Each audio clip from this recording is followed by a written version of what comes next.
150 protesters gathered outside of a federal building in New York, aiming to block federal authorities from conducting immigration raids.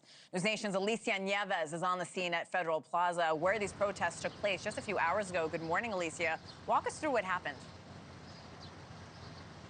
Yeah, good morning, Hena. Where we're at right now, as you noted, is where these protests took place here in New York City. This is notably the street where ICE's headquarters is at. And so you had some 150 people gather here yesterday for protests that started initially off peacefully, but quickly escalated to the point where, as you mentioned a moment ago, 20 people were arrested and detained. Obviously, things are a lot quieter now, but this is a part of that growing unrest that we have been talking about since the start of this hour, right around the country over ICE's increased enforcement around the country, but particularly here in New York City. It comes after a notable event that happened this past Friday. I want you to take a look at some video of what I'm talking about really quickly.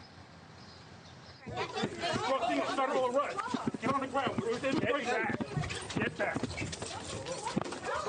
Get back.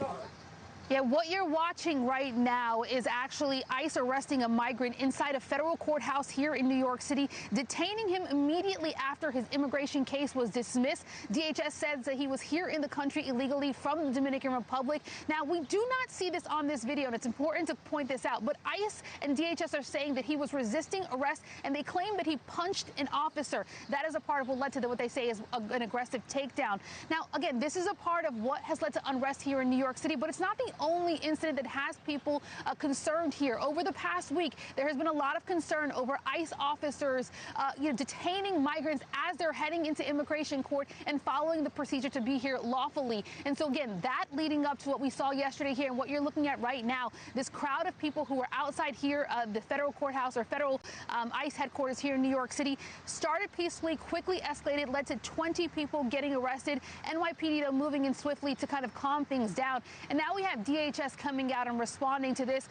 In a tweet, they basically said essentially that unlike what they saw in LA, a bit of a dig there, that they did see New York City police officers moving quickly, and they praised their quick response. Secretary Noem also issuing a strong warning, stating that rioters, as she calls them, will not deter ICE operations, reaffirming that ICE will continue to enforce federal law here despite these protests, and that any assault on an officer is going to be met with quick, swift action and prosecution. So for now, ICE not backing down. DHS saying they're going to continue to move forward despite the protests here in New York City and the protests around the country. Hena? Alicia, you said things are calm around you now. It certainly looks like a different picture from a few hours ago, but are more protests expected later today?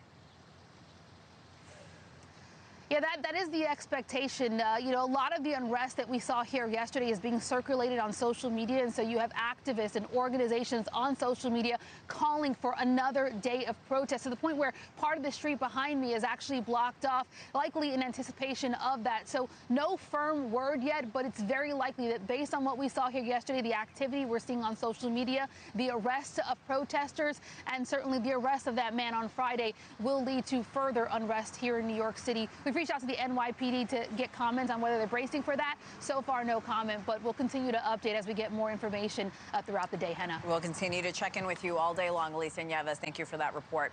Thank you for watching. Subscribe below and download our NewsNation app right now on your phone, and you will get fact-based, unbiased news for all Americans.